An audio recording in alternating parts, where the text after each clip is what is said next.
Hi everyone, Aaron here for Zollotech, and Apple released macOS Sonoma 14.3. This is available to everyone around the world as long as you have a supported Mac device. So a Mac Studio, MacBook Pro, or any of the other supported Macs that I have listed here. Now this particular update is 1.83 gigabytes. That's on my MacBook Pro 16-inch with an M3 Max, and this particular update does include some new features and changes. Now let's go ahead and close this, and we'll take a look at the build number and then talk about what's new. So we'll go to About This Mac, and then you can see here where it says macOS Sonoma 14.3. If we click on this, it gives us the build number of 23D56. So that's the current build number. If you have that version, you know you're on the current one. Also, one thing to know is this is the same as the RC or release candidate. So there's no difference there. If you already installed the release candidate, you have the same version that was released to the public. You just have it a little bit early. So if you want to disable that now and not receive future beta updates, you can turn that off now or just leave it on to receive those updates. Now, as far as features, the first new features they've updated it with has to do with Apple Music. If we go into Apple Music, give it a moment to load here. Now that it's loaded, if I scroll down on the left-hand side under my playlists, you'll see here that I have a collaborative playlist. And this is a new feature in macOS 14.3 and iOS 17.3. You can see that different people have added different songs, so this is just two different accounts that I have, so I could test this out. And we also have the option when the song is playing to actually respond with an emoji reaction. So if we go ahead and turn this down here, we'll press play on this song here, and in the top here where the player is, we can click on the little emoji and then add maybe a heart for favorite, and it changes down here. If we click on it again, we can add any emoji that we'd like, whatever you want to use, and it adds it directly to that song. You'll see that synced across different devices if you're collaborating with multiple people. Additionally, if you want to change the collaborators, click on this little icon here, and we have the option to either stop collaborating, add additional collaborations, or share the invite link so more people can join. And you can also change it so you have to approve the collaborators. So maybe you want to share with someone else, but you don't want them adding additional people. You can actually stop that by turning on this feature. Click Done, and now we'll have all of the different songs and things that we sync. So as people add more, they'll show up here by who's added them and more. So this is something we've wanted for a while. They've finally added it across iOS and macOS. Also, something else, if we quit this, if we go into our system settings, under System Settings, if we go to General and then Apple Care and Warranty, Apple has updated this to include all of the devices that have our current Apple ID assigned to them. So if we've signed into any of these devices with an Apple ID, it will actually show all of your devices. Before, it only showed devices synced to the current one you were using. So if you were using an iPhone and maybe you synced AirPods, it would show those, but nothing else. Now it shows everything. Of course, you can click on these and see additional details with the warranty and more, so they've just made it a little bit more easy to see everything that you currently have.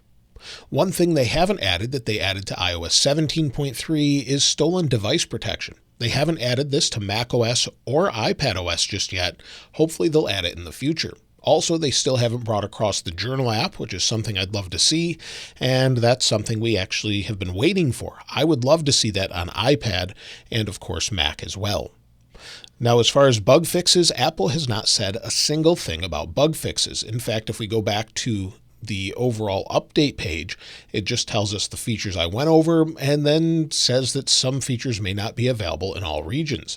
It just says that we have enhancements, bug fixes, and security updates. So Apple hasn't specified what the bug fixes are, but we do have a few ideas here. If we go into Safari, this is Apple's public-facing website with all of the current releases. If we go to the release notes, give it a second to load, we can see some of the release notes, although they are a little bit outdated, but we have some resolved issues such as AppKit. We also have resolved issues for notifications, where it resolved an issue where web push notifications failed to deliver after a restart. So if you were having issues receiving notifications, they should show up properly now. StoreKit also resolved an issue, and virtualization as well. So these are things that have been fixed. For example, it says they resolved an issue where virtualized macOS Monterey guest fails to boot after installing software update. So that's something they've fixed. Why they're not including it in their main notes, I'm not sure. I'd love to see them update those in the future. There's also security updates, and if we go to Apple's security update webpage, You can see Apple's security releases, and if we scroll down, you'll see all of the new releases that they have, and we have macOS Sonoma 14.3. If we click on this, we'll see a bunch of different updates here. For the Apple Neural Engine, we have Finder, Kernel, Mail Search, Safari, Shortcuts, and more. So many different updates here, and for the kernel, for example, the impact was an app may be able to execute arbitrary code with kernel privileges. They fixed this with the issue was addressed with improved memory handling. It also shows the CVE number and who actually submitted the bug from the start. So they helped Apple figure this out or find where it was. So these are all updated today, and if you're wondering if you should install macOS Sonoma 14.3, I definitely would as far as security updates are concerned, as some of these are quite pressing issues that I would recommend installing it over. So in general, I would definitely install this update if you haven't already, and so far I haven't had any issues using different apps with this update or anything else. Now it may take a few days for those issues to show up, but I've been using Final Cut Pro without any issues today, so far it seems to be pretty good. Now as far as the next update, we're waiting for macOS 14.4, and we could see that as soon as possibly tomorrow. So if we go into the calendar, we typically see the update the day after or a couple days after the public release. So we'll see that along with iOS 17.4 Beta 1 most likely, and maybe we'll get some additional features and changes. Maybe finally we'll get that journal app and possibly sideloading for iOS in the EU. Now, as far as overall performance, like I mentioned before, I used it with Final Cut Pro. It was incredibly fast at exporting.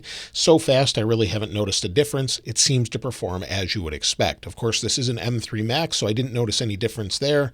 Whether it's loading an app or going into things like music or more, things seem to be nice and fast. So no issues as far as that goes. So far, it seems to be performing as expected. As far as battery life, well, I honestly have not used this off power much.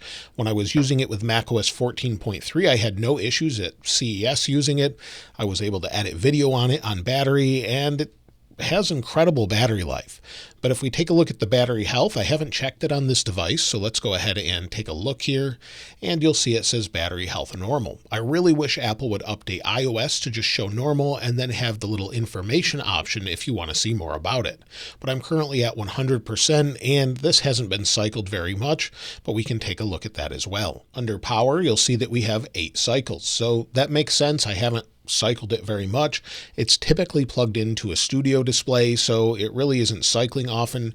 I do let the overall OS handle that though. So you'll see on battery it says automatic. Everything's kind of set to manage itself, but it seems to be doing just fine as far as that goes. So that's everything with macOS 14.3, a pretty small update with just a few changes with music and system. Other than that, there's not a whole lot of other changes here. Let me know if you've noticed anything different in the comments below. I'll link this wallpaper, at least the iPhone version, in the description below. And if you haven't subscribed already, please subscribe. And if you enjoyed the video, please give it a like. As always, thanks for watching. This is Aaron. I'll see you next time.